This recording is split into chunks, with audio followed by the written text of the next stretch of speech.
These are some extra video notes for the week 4 discussion. We'll start by going to climategov. This is a government research site that is there to give a review of current climate news and current climate research. You can see the latest week's news by clicking through these numbers here. Another number of interesting climatological items. We'll scroll down over here to the climate dashboard to examine some of the current climate data that's displayed here. We start with global temperature. This would be 2 meters above the ground, taken at weather stations. If you look at the scale at the bottom over here, you can see that this data goes all the way back to the 1880s. So it's a relatively long data set. These are annual temperatures. They're compared to the average temperature for the whole time period. So you calculate an average temperature over this 130-year period, and then you compare the temperature at each year to that average. You can see in the 1800s, early 1900s, the temperatures were lower than average by about 0.5 degrees Celsius. And if you go out to the 2000s, scroll with this here, you can see that the temperatures are about 0.5 degrees Celsius above the overall 100-year average. So the main culprit in this change is greenhouse warming from carbon dioxide, and that data is displayed here.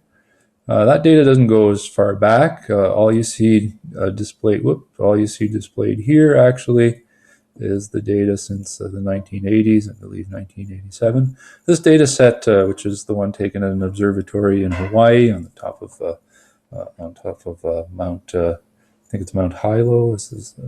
Anyway, it's on the main island in Hawaii on a big volcano. I keep on forgetting its name. And you can, the data is collected there all the way back to the 50s.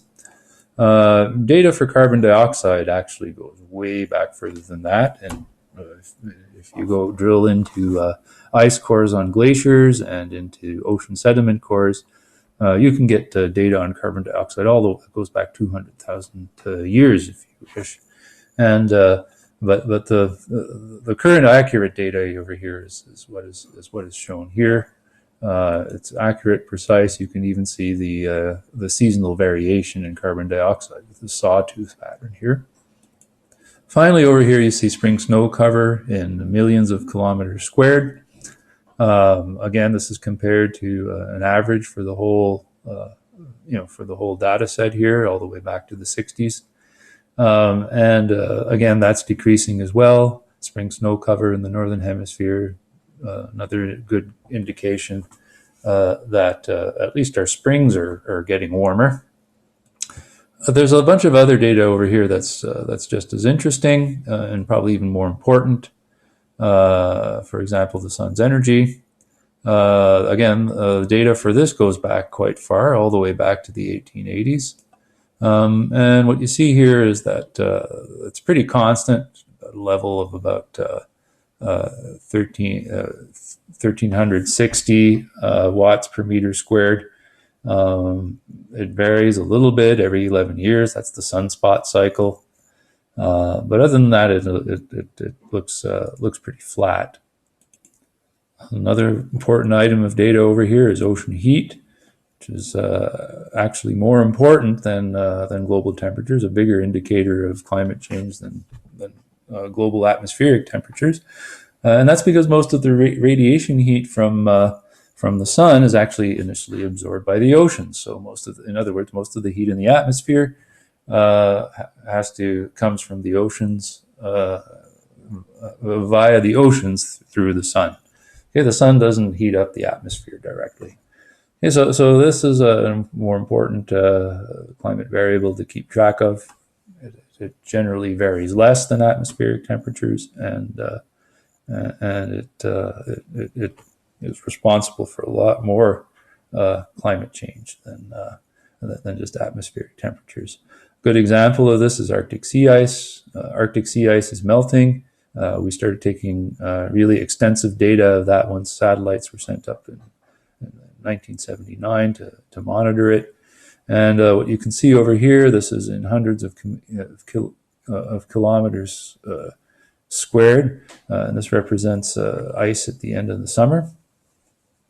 So you can see that the multi-year ice, and if you think about it, ice in this, the ice in the summer is the ice that sort of lasts for years on end and doesn't melt every summer. Okay, and that has been cut in half in the last 40 years or so. So it is dropping rapidly. You can see there's a lot of year-to-year variability over here. Sometimes it really drops quickly, it recovers, and then it goes down again. So that's what you can see over here. And the heat for melting all this Arctic sea ice comes from the ocean heat. Okay, so there's a feedback here, because the more less Arctic sea ice you have, the more ocean there is to absorb solar radiation. Okay, so it's a bit of a feedback mechanism over here.